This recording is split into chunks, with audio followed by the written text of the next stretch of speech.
بعض مخصوص حالات میں تو جھوٹ کی اجازت ہے یا حکم ہے، باقی عمومی طور پر جھوٹ سے بچنا ضروری ہے کہ یہ نفاق کی نشانی ہے اور جھوٹ کے بڑے خطرناک نتائج ہوتے ہیں دنیا میں بھی اور آخرت میں بھی۔ البتہ جھوٹ میں اور مذاق اور دل لگی کے طور پر کسی بات کو مبہم ذکر کرنے میں فرق ہے، جیسا کہ جنگ کے موقع پر نبی صلی اللہ علیہ وسلم کا طرز عمل تھا۔ آپ یہ نہیں کہہ دیتے کہ ہمیں اس سمت جانا ہے اور آپ دوسری سمت چلے جاتے، بلکہ آپ جانے کا تذکرہ نہیں کرتے تھے، ویسے ہی پوچھتے تھے اس طرف کون سا علاقہ ہے۔ صحابہ سے معلوم کرتے تھے، ان کے جاسوس یہ سمجھتے تھے کہ آپ اس طرف حملہ کرنا چاہتے ہیں، وہ اس طرف کی تیاری کرتے، آپ اچانک دوسری سمت پہنچ جاتے تھے۔ مذاق اور دل لگی کے طور پر جو گفتگو کی جاتی ہے، شریعت نے اس سے مطلقاً نہیں روکا بلکہ ایک شرط عائد کر دی ہے، جھوٹ اور کسی کی دل آزاری نہ ہو، ایسا مذاق جائز ہے۔ اگر جھوٹ ہے پھر تو وہ ہنسی مذاق وبال ہے۔ یکم اپریل کو اپریل فل منانے کا جو جاہلانہ رسم اور تصور ہے، وہ بڑی بڑی خبریں جس سے بسا اوقات کسی کو جو ہے نا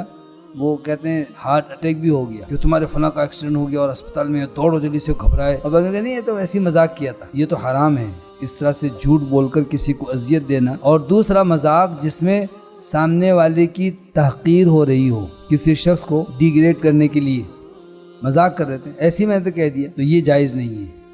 کسی مسلمان کو کمتر سمجھنا اس انسان کے برا ہونے کے لیے کافی ہے جو دوسروں کو کمتر سمجھتا ہے۔ البتہ مذاق کی ایک شریفانہ انداز سے اجازت ہے کہ انسان مذاق بھی کرے اور ساتھ ساتھ جو ہے تھوڑی سی ہنسی اور دل لگی بھی ہو، اور اس طرح سے مذاق رسول اللہ صلی اللہ علیہ وسلم بھی کرتے تھے۔ ایسی کئی روایتیں ہیں۔ نبی کریم صلی اللہ علیہ وسلم کے پاس سے ایک خاتون گزری اور کوئی بات کی ہوگی، بہرحال آپ نے فرمایا کہ بڑھیا جنت میں نہیں جائے گی۔ لوگ سمجھے اسی بوڑھی عورت کے بارے میں کہا، جا کر اس کو اطلاع دی کہ تم تو جنت میں جا ہی نہیں سکتے۔ کیوں؟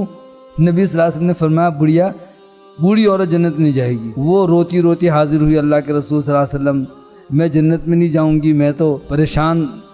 آپ نے فرمایا کہ جوان ہو کر جاؤ گی، تو سب ہنسنے لگے۔ بوڑھی جنت میں نہیں جائے گی، کون جائے گا؟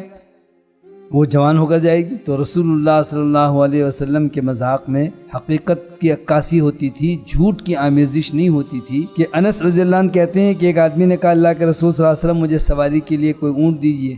آپ نے فرمایا اونٹنی کا بچہ تو میں دے سکتا ہوں۔ اللہ کے رسول صلی اللہ علیہ وسلم مجھے اونٹنی کا بچہ نہیں چاہیے۔ آپ نے فرمایا ہر اونٹ اونٹنی کا بچہ ہی ہوتا ہے نا، مثلا ہم کتنی بھی عمر ہو جائے ماں باپ کے لیے تو بچے ہی ہیں۔ تو نبی کریم صلی اللہ علیہ وسلم ایسا مذاق کرتے تھے، ایسی گفتگو کرتے تھے۔